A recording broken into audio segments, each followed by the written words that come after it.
Hey, what's up? It's Jim, and today I'm going to talk about Captain America Brave New World. Now, this is the 35th entry in the Marvel Cinematic Universe, and it is the fourth Captain America movie. I sort of knew what I was getting into before I knew those stats exactly.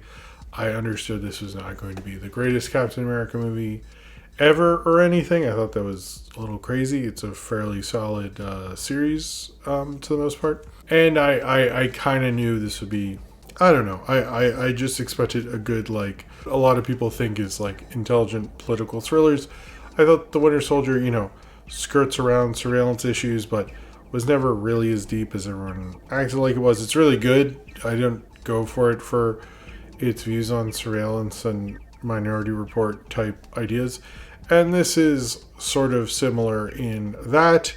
So I kind of knew what I was getting to, and I was happy with it. I thought it was solid in the guise of what it really was. So I don't understand why people are being so negative, but I understand kind of viewing it in that context may not be what people want. I don't think it's just because the knives are out for Marvel. I think this franchise has been going for a very long time, and by that I don't mean Captain America necessarily. I mean the MCU entirely. It's about 17 years since the first Iron Man. If we're doing that based on math of other franchises, for James Bond this would be around Moonraker time. For Godzilla, it's right after Destroy All Monsters and All Monsters Attack. I think it's Godzilla vs. Hedorah, if I'm saying that right. If we're going over Friday the 13th, we're like a couple years out from Jason X. So that's sort of where we're at. Under the guise of the time I knew that we were in, it sort of made sense what this was. And I think it's a solid entry in the franchise. Not an amazing one, nothing that really changes your perception of them or anything, but just another solid Marvel movie, which maybe that's not what people want at this point. Maybe people are kind of sick of that kind of stuff at this point. But that's sort of what we're getting with this movie.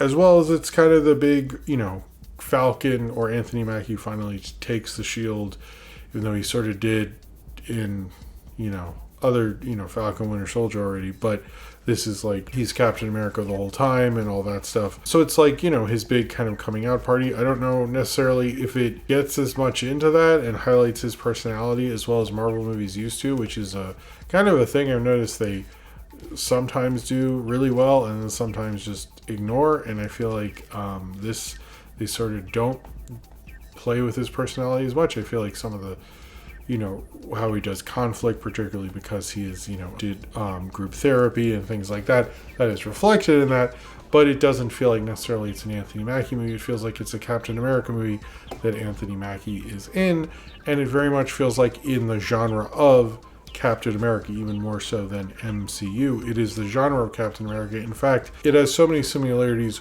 with the Winter Soldier. I honestly thought it was sort of like what happened with the Bond movies, where if you write a Bond movie, they basically say, oh, here is the script to Goldfinger, please emulate it off that, or sort of do it in that style or use that structure. And this very much was in the guise of Winter Soldier.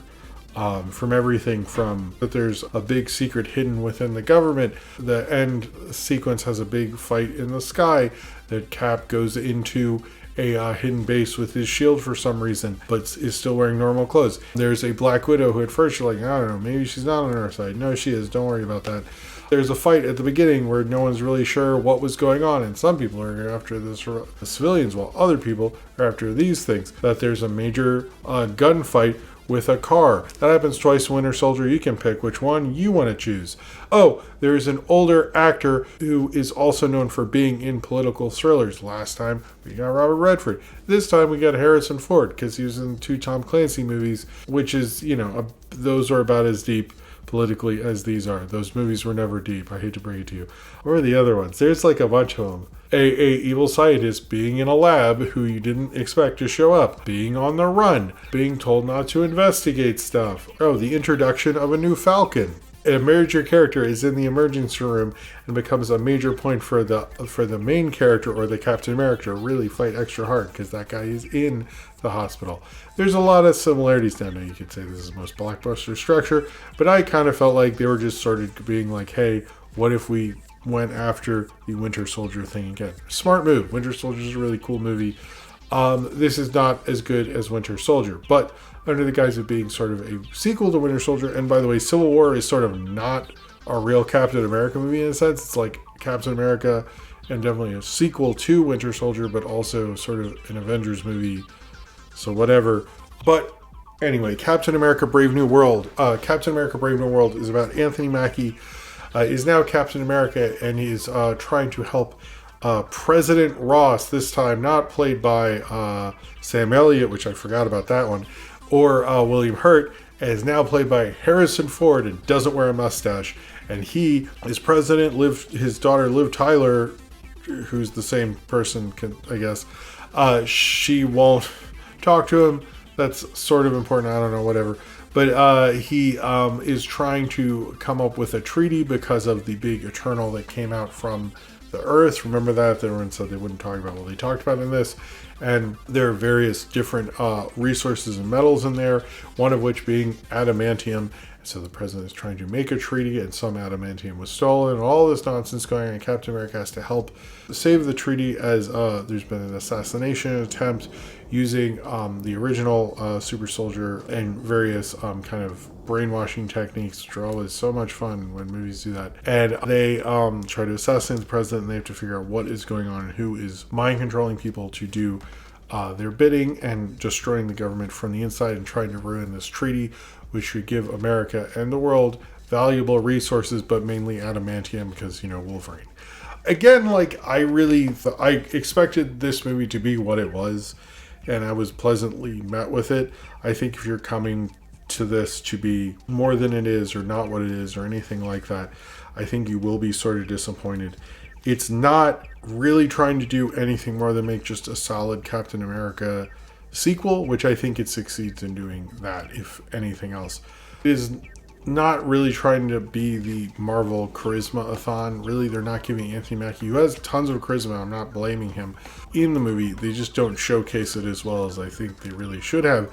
You look at something like the first Doctor Strange, where they're very good at showing Benedict Cumberbatch's charisma in that, but for some reason not in this when you have Anthony Mackie. I didn't fully understand that. Maybe that got sacrificed for reshoots, but it's particularly like the guy who played Falcon, Danny Ramirez, really did not really he didn't feel like him and Anthony Mackie, they sort of had charisma together, but it felt like Danny Ramirez didn't really work as well. You couldn't imagine him having his own solo thing. He just didn't have the charisma really, or the kind of star power where Anthony Mackie was in, the two other Captain America movies, and you're like, oh yeah, he could totally run a franchise, which I kind of thought didn't work as well. I feel like every time they should have someone who's a star in waiting or something, so the possibilities there. I thought that was one of the cooler things. It feels like they've even given up with that casting or something. I thought it didn't really work as well. Giancarlo Esposito I thought was really good, probably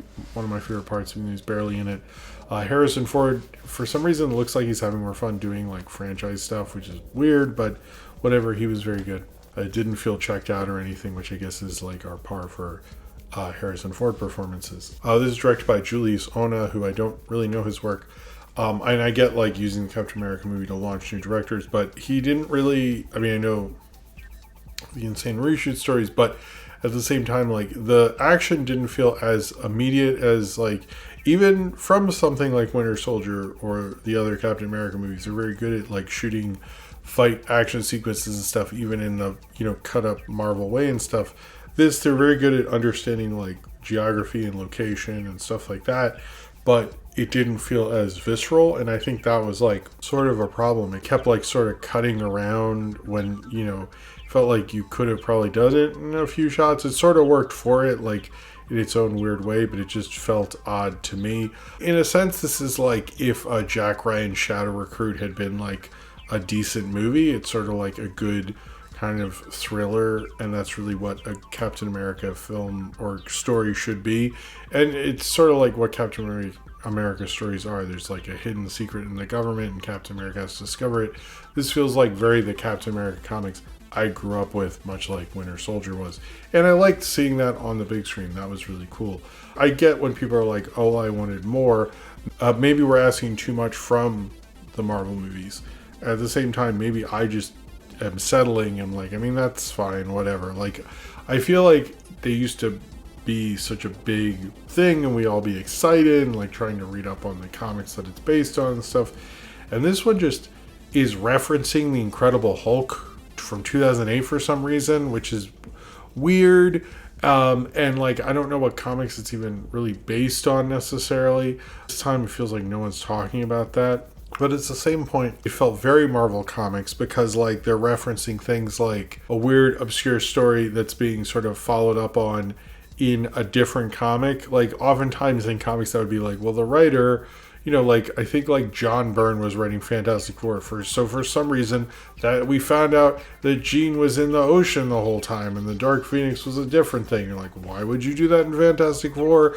That makes no sense. So I think like that element, as much as like it seems weird, that felt very comics to me. Like I was like, oh, that's comic books, man. That we just follow up shit and random shit.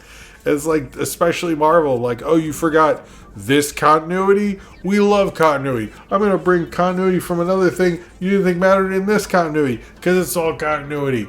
Bring it on. Like, we just bathe in it. Like, it is, of course, like, especially the MCU loves to bring up its worst fucking movies all the time.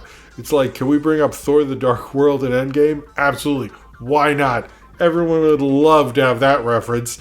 And like the Incredible Hulk, like why? I really don't understand why you would want to do that, but whatever. It felt very comics. It felt like a tight, nice little thriller.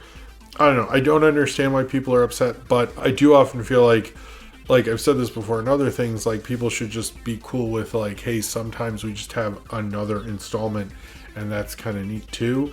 And I don't see what the problem is with just having another installment. It's totally fine to have another installment. You know, it's just like, oh, hey, it's another one. And I felt like this Captain America felt sort of like that. Now, where it's leading to and all that, whatever. But like as a movie and as an experience, it was like, hey, I wanted to watch a decent, fun Captain America movie.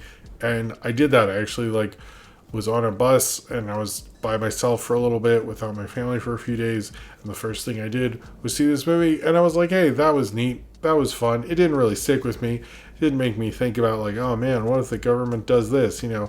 I mean, I already have a president who turns into a big rage monster. It's not even like funny to make those jokes. It's just whatever. Is angry president, who cares? We're all fucked. But it was like what I wanted from this, and it gave it to me. I'm like, all right, cool. I guess maybe like at this point, you know, when Dr. No came out, everybody was excited.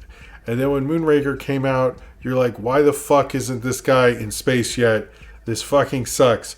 They're still not in space? Like, are we serious about this? That was like the beginning of the real diminishing returns of Roger Moore.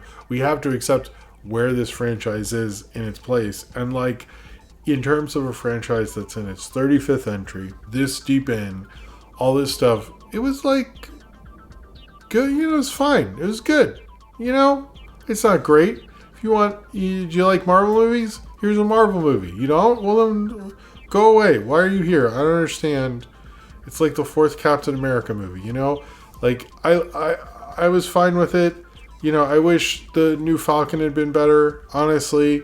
It built well. I like that it used, you know, an ending from one thing with the Eternals and then the Incredible Hulk together to make, you know, the continuity of a new Captain America movie was like very Marvel Comics.